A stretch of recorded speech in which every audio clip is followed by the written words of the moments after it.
Residents and firefighters had been battling to keep the blaze away from property since it broke containment lines on Saturday. In late January 2006, bushfires ravaged Victoria's Brisbane Ranges National Park, 80 kilometres southwest of Melbourne. Remarkably, and it's not even 12 months since the bushfires, there are signs of regeneration. The trees are shooting, the native wildflowers and the little orchids are all springing to life in this burnt-out bushland. Well, the fire ferocity was very severe. If you think about the fire burning out roughly 7,000 hectares in one day, to me, being in the area for 18 odd years, I hadn't seen anything like it around here before, to the point where actual trees were burnt off at the ground, so it just took out everything. Peter Box is a ranger with Parks Victoria and has witnessed the cycle of growth, destruction and regeneration of the Brisbane Ranges Park for nearly 2 decades. Well, the bush recovered very quickly, and in the picnic grounds you're actually noticing young eucalyptus trees just starting to shoot in little damp areas after the little bit of rain we had. And it is amazing when you see how the gum trees do reshoot. Some of the gum trees have epicormic growth, which is what you see up the sides of them. That's how they keep surviving after the fire.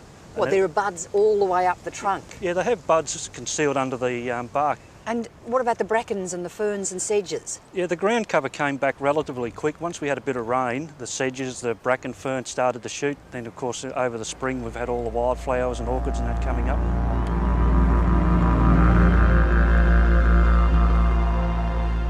I think one of the most remarkable things about this regeneration after the fires is this, the forest of grass trees. They're known as xanthorrheas, and I love them because of their grassy skirts and these wonderful architectural spikes of hundreds of thousands of individual flowers. You rarely see a site like that, and it really is a unique symbol of the Australian bush, a true gallery of grass trees.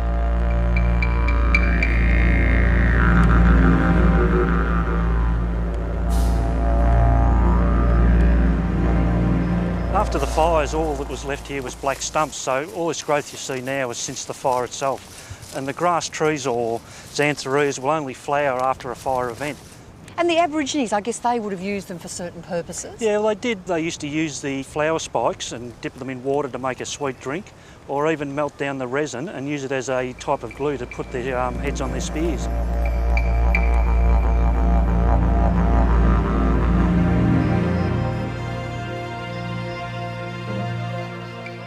Unfortunately, there is a huge problem that's indicated by the grass trees dying back. It's a root rot, it's a fungus called Phytophthora, and it's a cinnamon fungus that actually causes the leaves to yellow, and then that whole plant will just sink away and collapse. The surrounding trees, like some of the gum trees, get it too, and it is fairly common in the Brisbane Ranges as in other parts of Australia. It's spread by infected soil and infected plants. So what's this thing all about? This is what we call a cinnamon fungus hygiene station, or as it's affectionately known within our circles, the Anarchy Scrubber.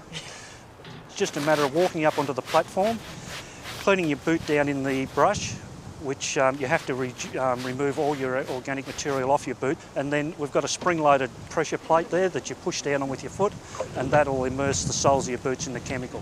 What, just a little bit on your boot will completely kill the fungus? That's correct, yeah.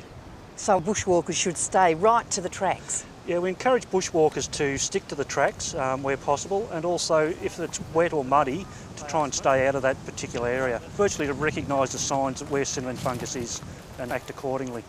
This is an amazing area, just to see all the wildflowers. Yeah, it's come back really well, the lomandras, milkmaids, and you can see there's just an amazing amount of native bees just hovering around all the flowers. And I guess that's just the first start of the insects and the bird life coming back again. Yeah, it's a good sign, and it means that all the flowers are going to be cross-pollinated and it's continue on for next year. Now what's this one, Peter? That's a little chocolate lily. It's a very pretty little twining kind of plant, isn't it? Yeah, they're a beautiful little flower. And what about the orchids? I've noticed they're absolutely stunning. Yeah, we've had a good show of orchids this year. We had redbeak orchids that only actually flower after a fire. They will normally put up their leaf, but they will not flower unless it's been affected by fire.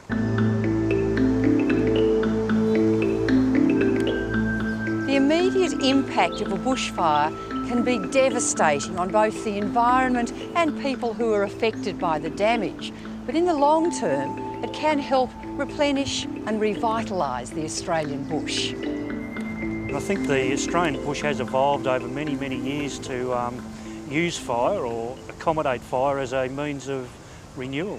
And I guess also the canopy being so burnt, there's more sunlight coming in. Yeah, well, that's right as well. More heat on the ground, so it's all good for the plants. And you must have a lot of visitors coming in to see the flowers. Yeah, every year, every spring, the park's got plenty of people wandering around looking at the wildflowers, and it's pretty well known that we have about a fifth of all species of wildflowers on show in the park.